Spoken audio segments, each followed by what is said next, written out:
Hello and welcome to the Wisden.Auction.com selling video. Now this is a video to show you how to navigate our website to sell a book. What this video doesn't offer is how much your book is worth, what the condition of the book is like, how you should go about selling it. So for anything like that, just pop down to the bottom of the website and click on the Contact Us page and we'll get back to you as soon as possible with as much help as we can. I would recommend doing a little bit of homework before you actually start pressing any buttons in this video, and that homework is take some good photos of your book, go through the book, note any sort of condition faults, and then also find a book on the website that's very similar. Now I've got a mythical 1963 linen sat in front of me, so if I'm going to search, I'm going to do a search for 1963 linen or softback, and then I can go and find one. Have a look, compare it to yourself, but the one thing we're in here really is if we could take the description of that book, we can copy it and then we can use that later on to speed up our selling process.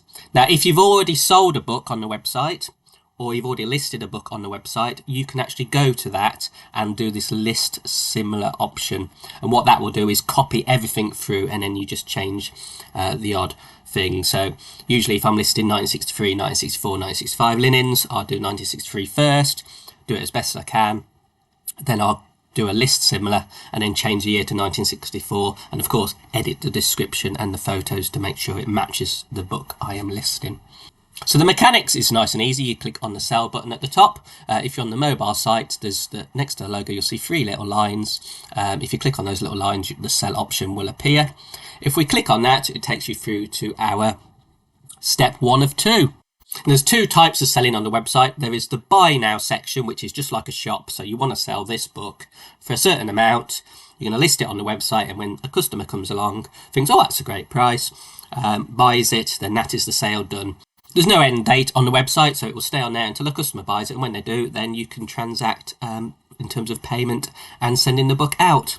The other option, which is used really if you want a sort of a quick sale and you're not too much worried about how much money there's going to come in, is the auction option to use, where you'll list a book, it'll have a duration on it. At the end of that duration, whoever has bid the most will have bought the book for that amount. So first we're going to show you the buy now. So we've got this 1963 linen that we've got. I'm not going to list similar because you want to see it from scratch. So 1963, choose the year range, original linen cloth.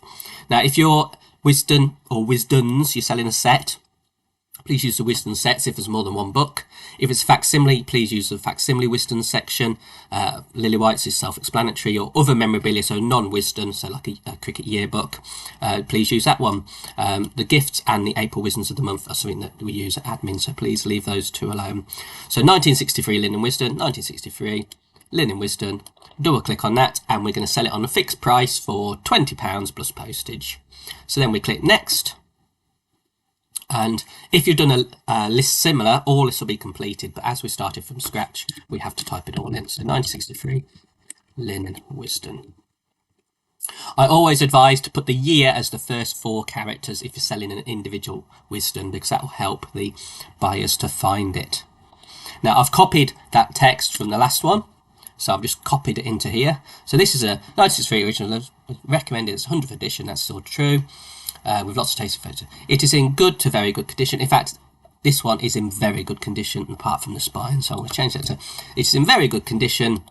The covers are nice and bright yellow with one small mark, but a large bowing to the spine, which is very common in 63s. Clean page is correct, no mark to the spine cloth, so I'm going to take that out. This is the text, and then we've also referred to as payment, so whatever sort of payment that you take, we take them all, so we can leave them in. But if you just want to pay PayPal, just put that in there. It just helps the buyer know what the next step is. And postage, currently first class recorded is £5.99 at the post office. We always recommend use a recorded situation with the post office because it's trackable then, so we can find any book that's goes missing, which is very rare. 99% of books turn up, maybe more. So we've got our payment and our postage.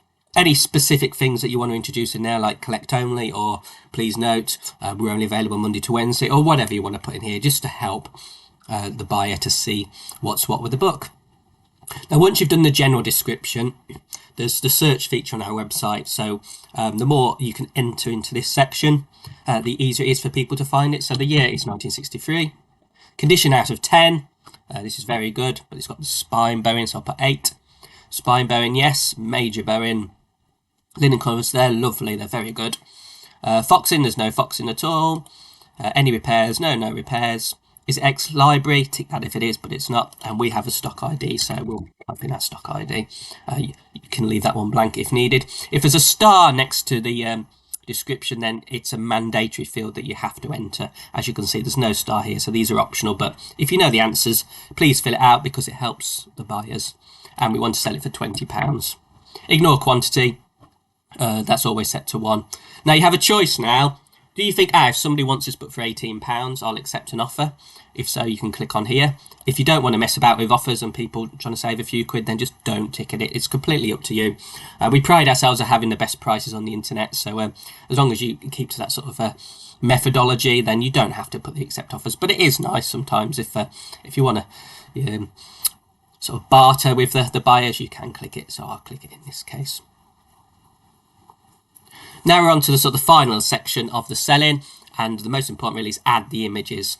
Now, I take the photos on my iPad but list on my PC, so I tend to just add any individual image here. Then once I've pressed save, I go onto my iPad and I upload the photos there. But for the sake of this demonstration, I'm going to click add image. So I've got a 1963 front and spine, so I can select them both and then click open, and this will to the videos. You can rotate them if you so want to, because sometimes the cameras do put them in the wrong way around, and you can add and remove them. If you're listing a similar item, it's best to remove all the photos, then add ones. You should never really use a book that isn't actually what you're selling, so always take them off and put the new ones on. If you're clever enough and have got a YouTube video, you can add it into there. If you've got PDF, you can add a PDF file, and then finally you've got listing options. You can click featured to put it on the home page. That's free. If you want to pay a little bit more to list, you can put a bold title, a sale banner if it's been reduced, or highlight for a little bit more. Now we're going to shipping. The two general shipping options are first class sign for and special delivery. You can also do second class if you want. It's just a little bit cheaper. The way to put these onto an item is if you select the category. So we'll do first class sign first. Now this book to send first class sign will cost me £6, so I'm putting £6 in there. Additional cost is if I add this book to another load of books, how much extra will it cost me to add that book? So I'm just going to put £1. So if I've sold loads of books and someone then buys this as well, it will add £1 to the shipping. So I've put £6 for if it's sold on its own, but an extra £1 if it's sold with other books. The next option is special delivery. That's currently at £9 something or other, so I'm going to put £10 in there, an additional cost as £1. You can also do pickup only, courier if it's a set, international if you want to put an international postage on there. Usually we leave that off and then converse with the buyer if they're from international, but you can add it on. And also second class if you would like, so we can say that's £4 and additional cost is £1. So when a buyer buys this book, they get to choose one of the 3 options. If it's an expensive book, so over £100, you just use special delivery.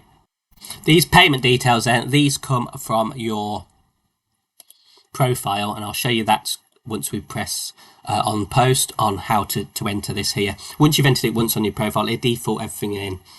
Finally, it just refers to our selling fee of 12%. If the book doesn't sell, there's no fee whatsoever. If it does sell, the book price times 12% is what the final fee is to use the website.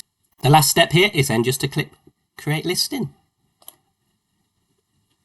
And now you can see it says, congratulations, your item is listed. There's the picture. Here's the text. If you think, oh, I've made a mistake, or you want to add something to it later on, click into the item and then click on the edit button. And then you can add whatever you like. Oh, I want to put a subtitle.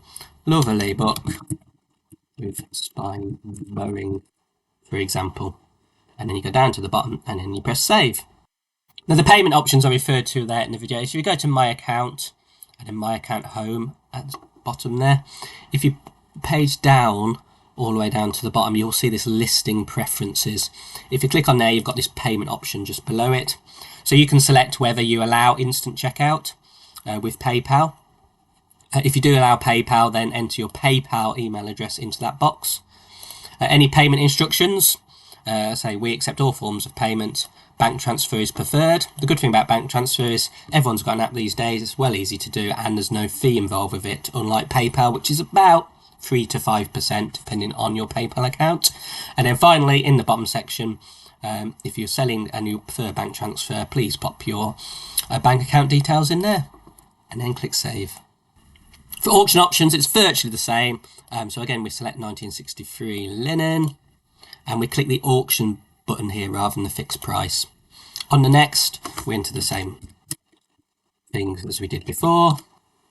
Again, you've got to enter the same thing. Just to prove you don't have to enter these, we'll just leave them alone. Now you've got a starting bid, a reserve price and a buy now price. So with all auctions, you can still put a buy now price on. That will remain on the item until somebody has bid. So if the first person comes along, sees it and does the buy now, then it's just like the previous section, which is the buy now items. Again, you can also put accept offers if you really want to. So starting bid is how much you want to start the book at. So this is the price that if one person bids, you'll accept. So if, let's say £5. If no one else bids, apart from one person, it will sell for £5. If you're a bit wary of that, you can put a reserve price, let's say of £15. That means this book will not sell until the bids have reached £15.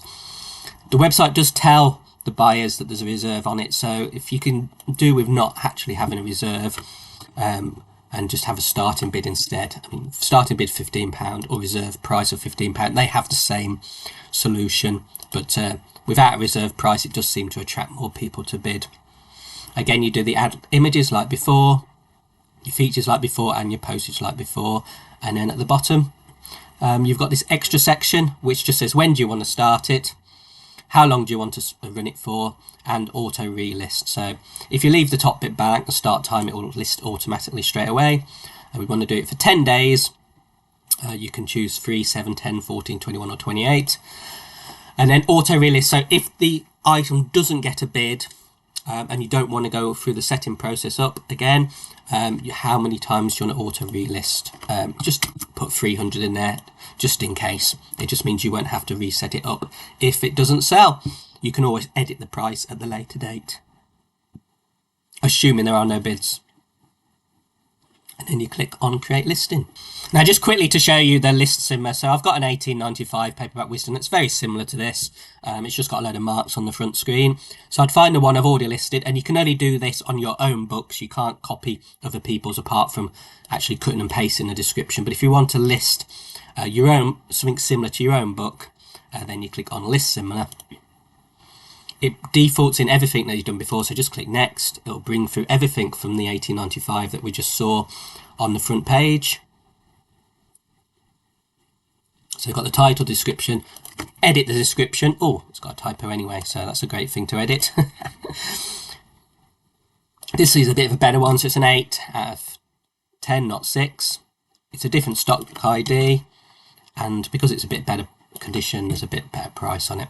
And then remove all these images, add your own just like before, and the postage is everything is the same, and then click create listing.